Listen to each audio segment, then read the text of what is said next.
Hello everyone and welcome back to Brown Coat Reviews. I'm your host Laura and this is my favorite co-host, my husband Scott. And welcome back to Married with Comics. Yes. So before we get started, thank you all so much for subscribing. We are still working towards our 500 subscriber giveaway. We are only at 130, so we are still working our way up to that 500 person goal. So please make sure to like, share, and comment on these videos because the more you're interacting with them, the better our algorithms, the more we grow, and the faster we can get to that 500 subscriber giveaway.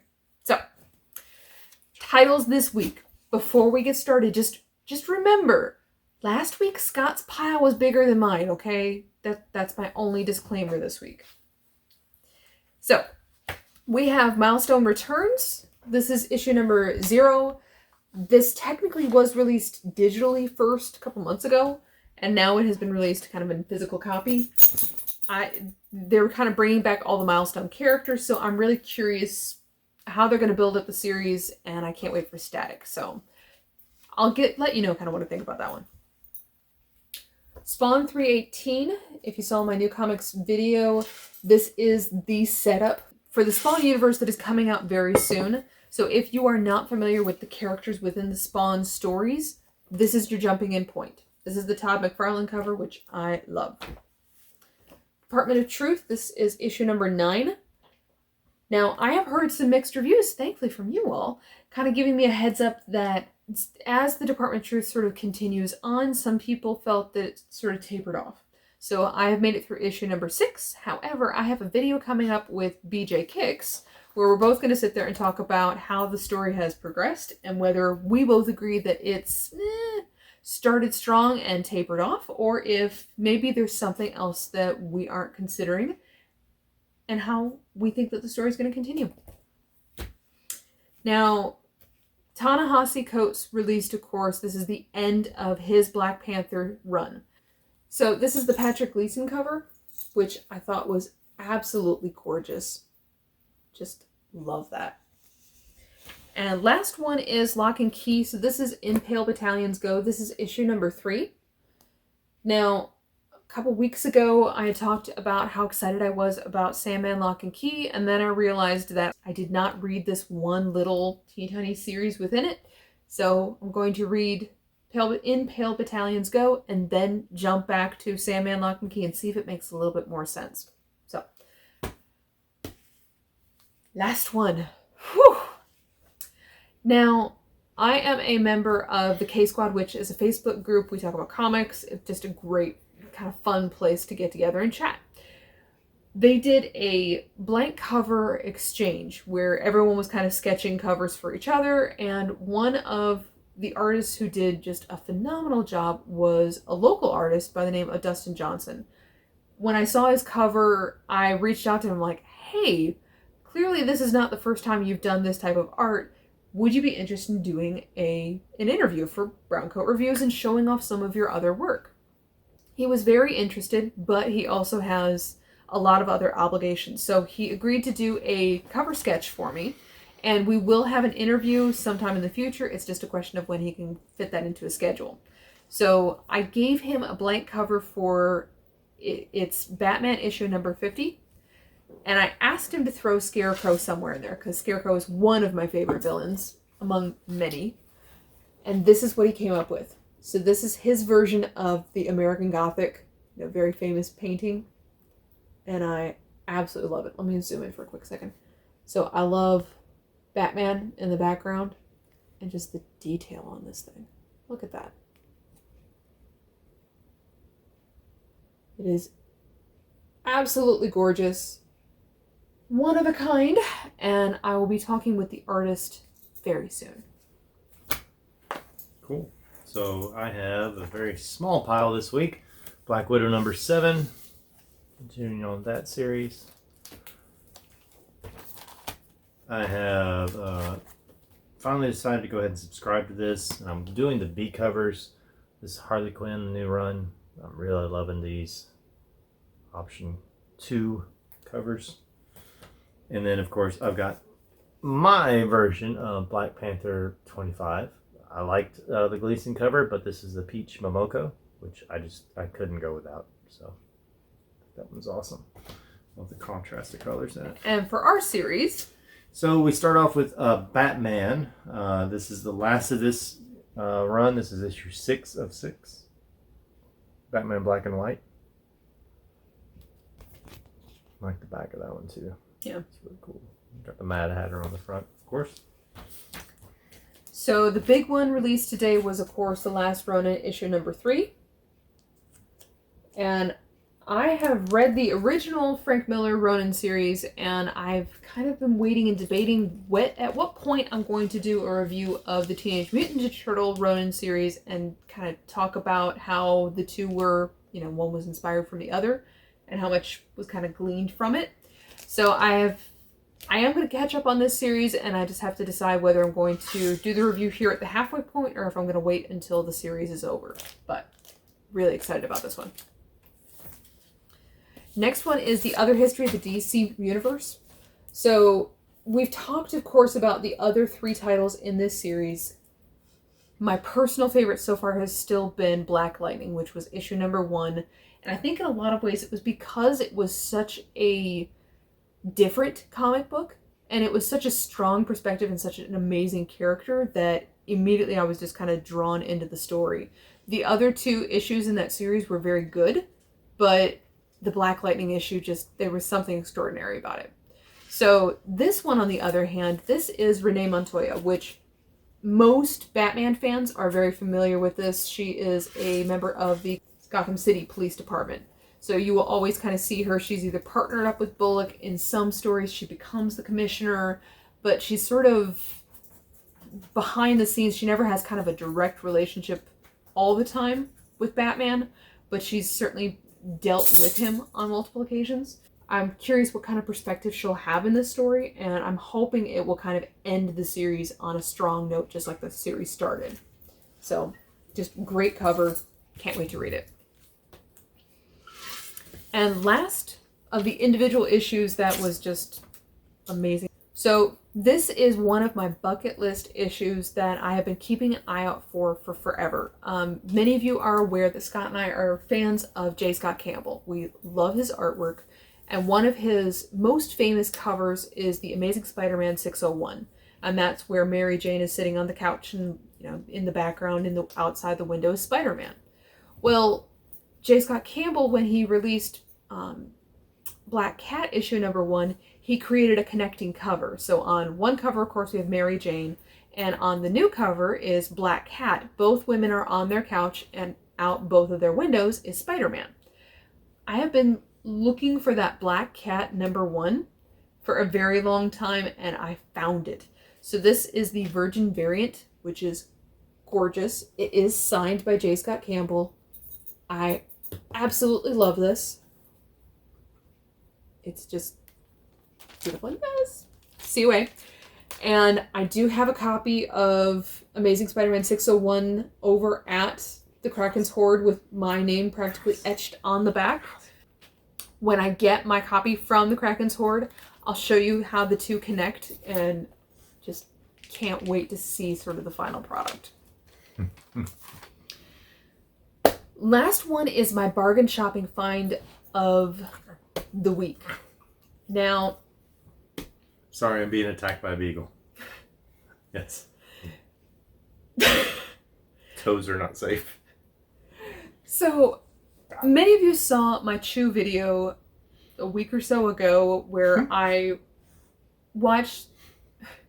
had read the trade paperback issue number 1, and towards the end I talked about these omnivore editions, which are the hardcovers of obviously all the trade paperbacks.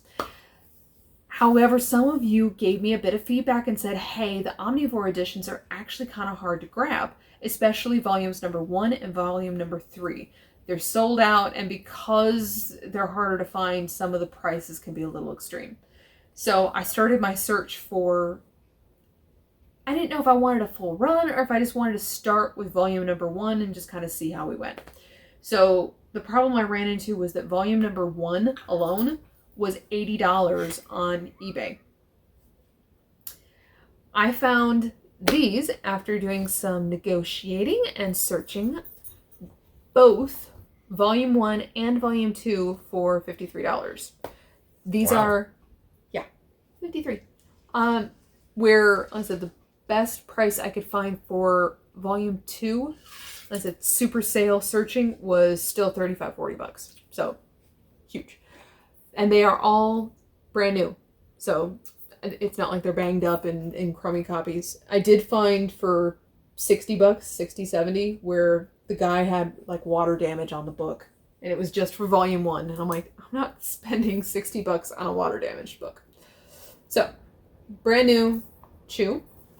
And this one's still in the shrink wrap. Volume number 2. And clearly I did not share this one with you because it was coming home to me.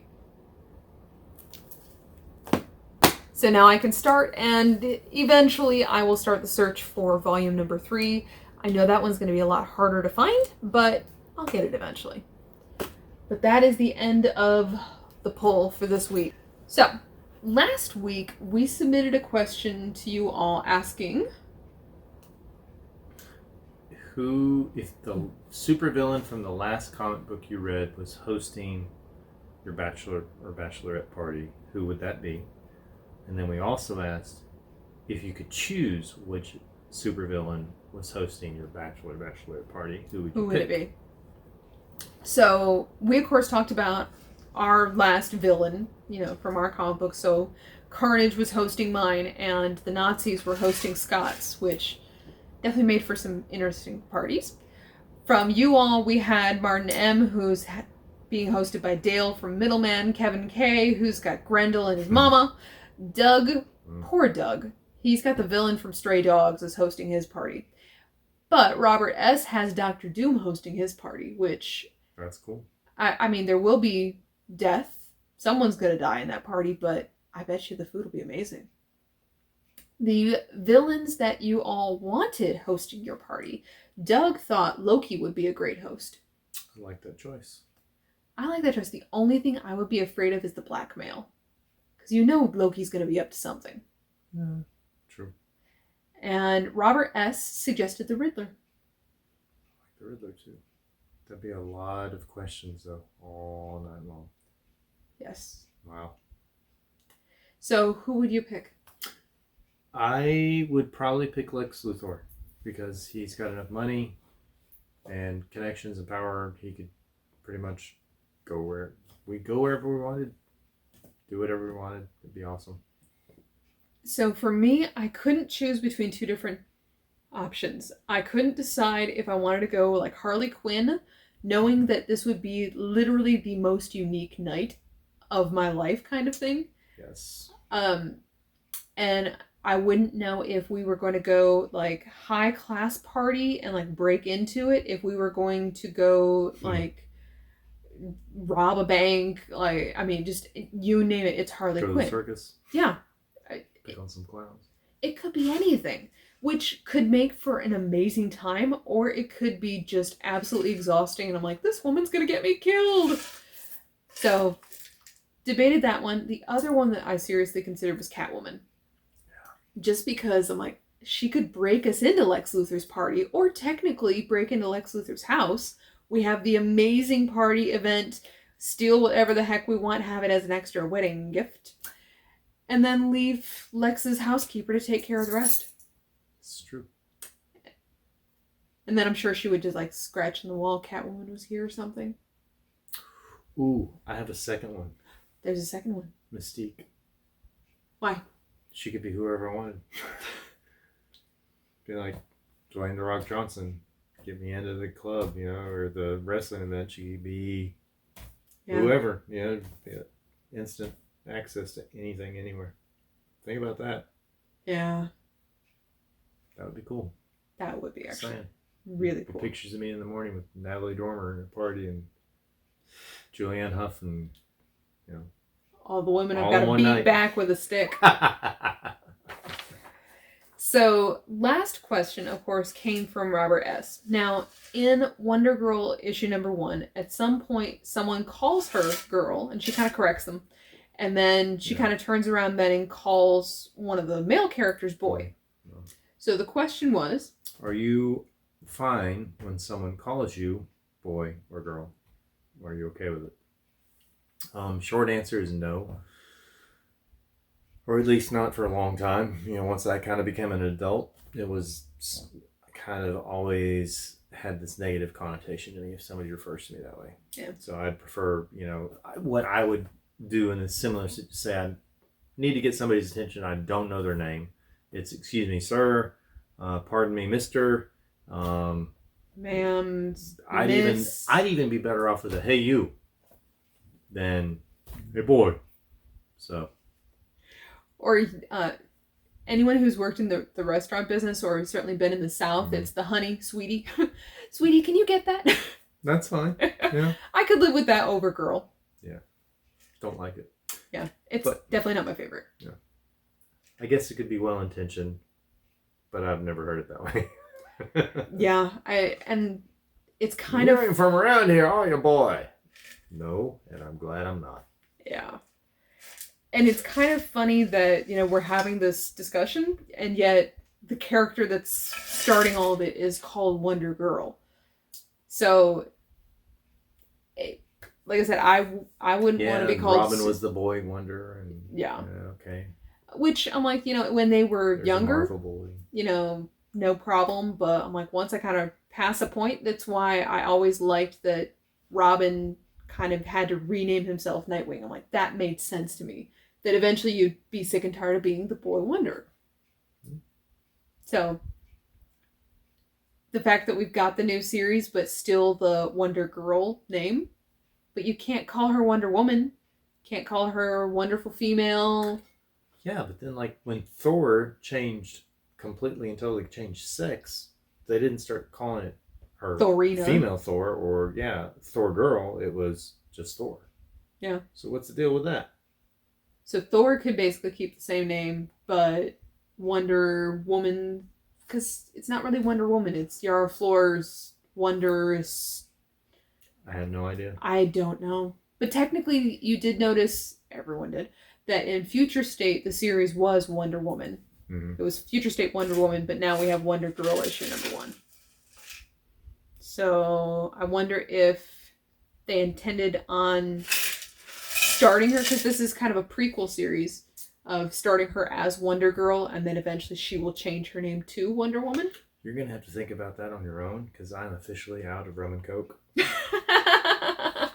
See, Robert, this is what happens when you ask questions that then start us on a whole other tangent. Yep, we're there. Completely. So, hours.